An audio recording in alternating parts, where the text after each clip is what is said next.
I never wanna hear you say I want it that way. They're coming to Dallas, by the way.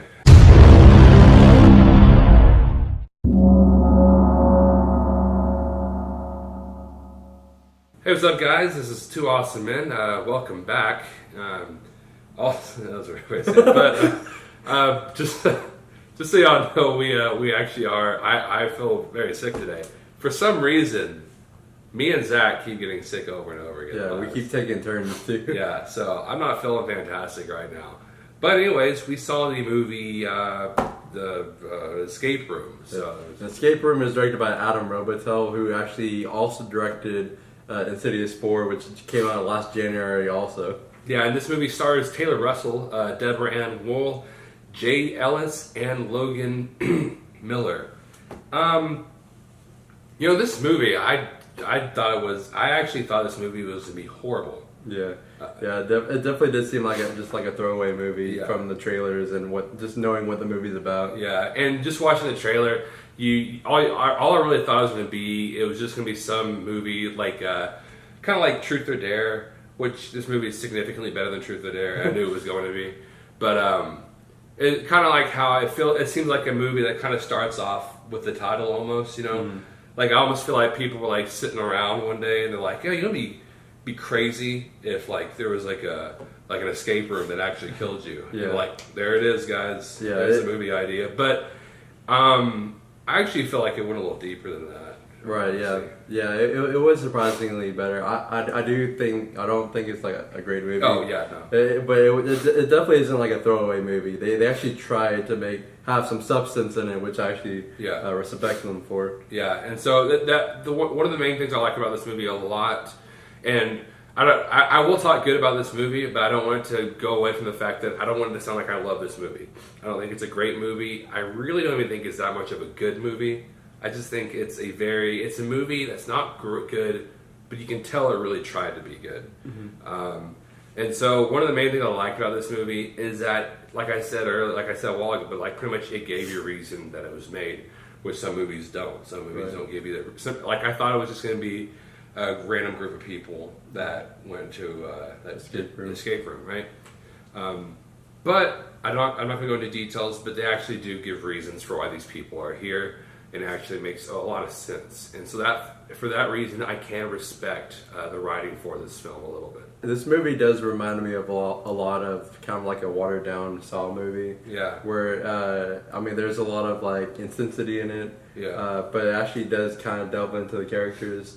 I kind of like how Saw did a little bit more, but they did kind of do it in this movie too. Like each of the characters they delve into their past and who they are. One of my biggest things about this movie is, even though they do that with the characters, this movie does have a hard time making really likable characters.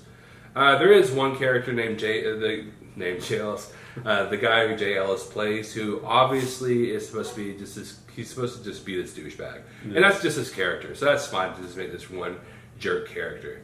But there is, the one played by Logan Miller doesn't really become likable for a long time. He's kind of an irritating character. For a while, he seems like a really big jerk and just like a person you don't really like. But it is a person you're supposed to like, and so that was kind of irritating. All the people don't really seem that great of people and that much into it. I will say that I really did like the acting of some people, like Deborah Ann Wool. Yeah, which she's from Daredevil, so I was kind of expecting she's probably going to be the standout because I didn't know anybody else in this movie. Yeah. And I love her in Daredevil. I think she's one of the best actors. Every actor in that show is pretty great, but she's definitely one of the standouts in that show too. But it was pretty mediocre with the acting. Yeah. There was nothing super great about it. Some things were actually kind of bad about it. But yeah, I thought the three best actors was probably Logan Miller was pretty decent. I thought he was the most mediocre actor in the movie. I thought Deborah Ann Wool was probably the best. And then, I don't know the guy, but I think this is a guy from Tucker and Dale vs. Evil. Oh, yeah. His name. Yeah, I was actually excited to see him in a movie again Yeah. because Tucker and Dale vs. Evil is probably one of my favorite, cult movies. Oh, yeah. Yeah, but he did really good in this movie. But what's really weird is the main character Taylor Russell. It's one of the it's like just a horrible actress. Her acting was awful in this film. Yeah. What's really weird is they showed her off to be as a shy character, you know, and I thought it was gonna be a thing if she's like a shy character and she kind of slowly creeps up to be like not shy. But it's almost like she automatically becomes not shy, like in the game, you know. Right. Which I guess when you're pushed to your limits really quickly, you will get there. Yeah. But it's almost like her it's almost like her shyness doesn't play a role in anything that she does other than the very beginning. 'Cause she's like talking to her teacher, and she's like really shy to say anything. But they never use that. Right. Like I know like, it wouldn't be used to an advantage. Obviously, it'd be used kind of to a fault. But they never use it. Yeah, and that's one thing I noticed from the get-go about this movie. Like, they have pretty much every stereotypical, like, character in this movie. Like, they have, like, the cocky, rich businessman. They have the shy, smart college student. They have the kind of loser, outcast guy. They have the video game nerd. They have all these, pretty much all the characters in this movie are some kind of stereotype that are used a lot in movies. I do want to get to an aspect of this movie that's really enjoyable, which is the obvious aspect, which the rooms that are chosen from this movie are actually really creative. The first room is like this really hot room, you know, like kind of has to do with heat. The second room has to do with coldness. The third room is really cool. The third room is really cool. It's like an upside down room. Yeah, and they actually do a lot of cool stuff with the cinematography and all that. It kept like turning upside down and everything. Yeah, the ideas in this movie that are really pretty cool overall. The fourth room isn't a whole bunch. I would say that's the least creative room, but there is a lot that's actually really interesting with the writing in the fourth room. Yeah. And then, but the overall, like, I really do think this movie, even though it's not anything great or anything like that, it actually is pretty enjoyable to actually watch. Yeah, it is entertaining. There is a lot of suspense in some of the scenes. It does get pretty intense. Yeah, so I was surprised by that because honestly, I didn't really think they were going to go anywhere into the writing. And like I said, I don't want to say this movie is great because it's not. I don't even want to act like it's something that great, that good. But I do want to give credit where it's due, and that is the fact that the writing did try, and it actually did give me characters to care about, actually, which was really surprising. One of the biggest things, though, that I really hated about, that really brought down this movie a whole bunch, is the ending was just so awful. Yeah. It's like they didn't know how to end it, so they just kind of threw a whole bunch of stuff together. Yeah. And it became obvious that they're trying to make this into a franchise series. Yeah. They're trying to make sequels and make this into a huge thing that they can make a whole bunch of sequels off of. And it became obvious, and it's just I didn't like the ending like at all. Which is really irritating because this movie actually did seem like it created some cool characters. You know, it did. For a second, for a little bit, it did not seem like a cash grab film. Right. You know, and like whenever I saw the trailer, I thought it was just gonna be a cash grab film. Mm-hmm. But now, from the end of the film, when they're trying to make sequels, like, okay, all this movie is trying to do, I mean, it sounds weird, but all it's trying to do is make money.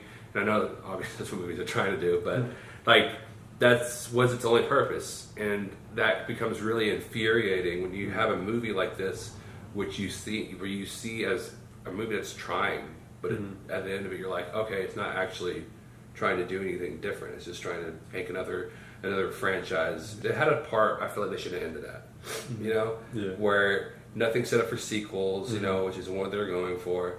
Nothing set up for anything. It was just, you know, just ended, just ended a little earlier or something like that.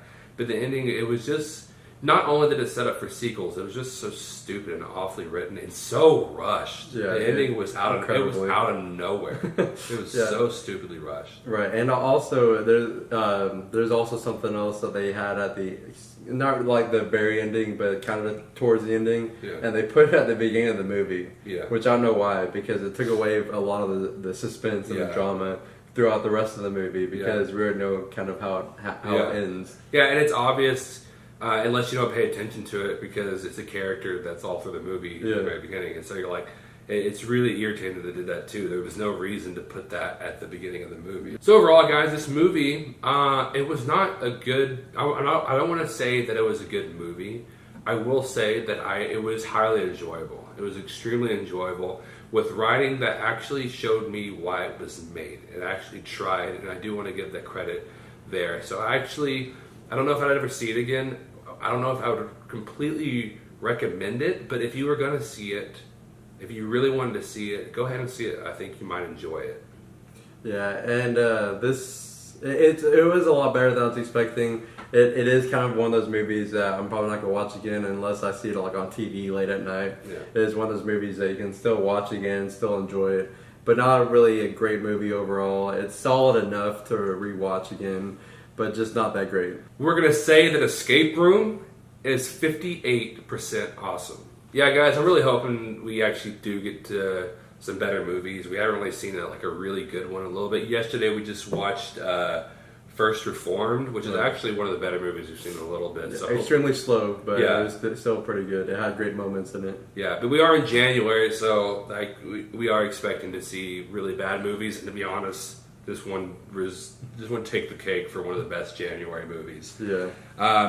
But hopefully pretty soon we are going to be watching a lot of movies from 2018, and we will be making a video of the best and worst films of 2018. We don't know when that's going to happen, probably somewhere towards the end of January we'll put that video up. Anyways, guys, if you like this video, go ahead and like, share, and subscribe. Also comment and tell us what you thought about Escape Room, maybe, and tell us maybe if you liked it. What are some of your favorite rooms in the movie and all that stuff. And don't forget to follow us on social media. We have Facebook, Instagram, and Twitter, all at 2 Awesome Men. And as always, thank you so much for watching, and you will see us later.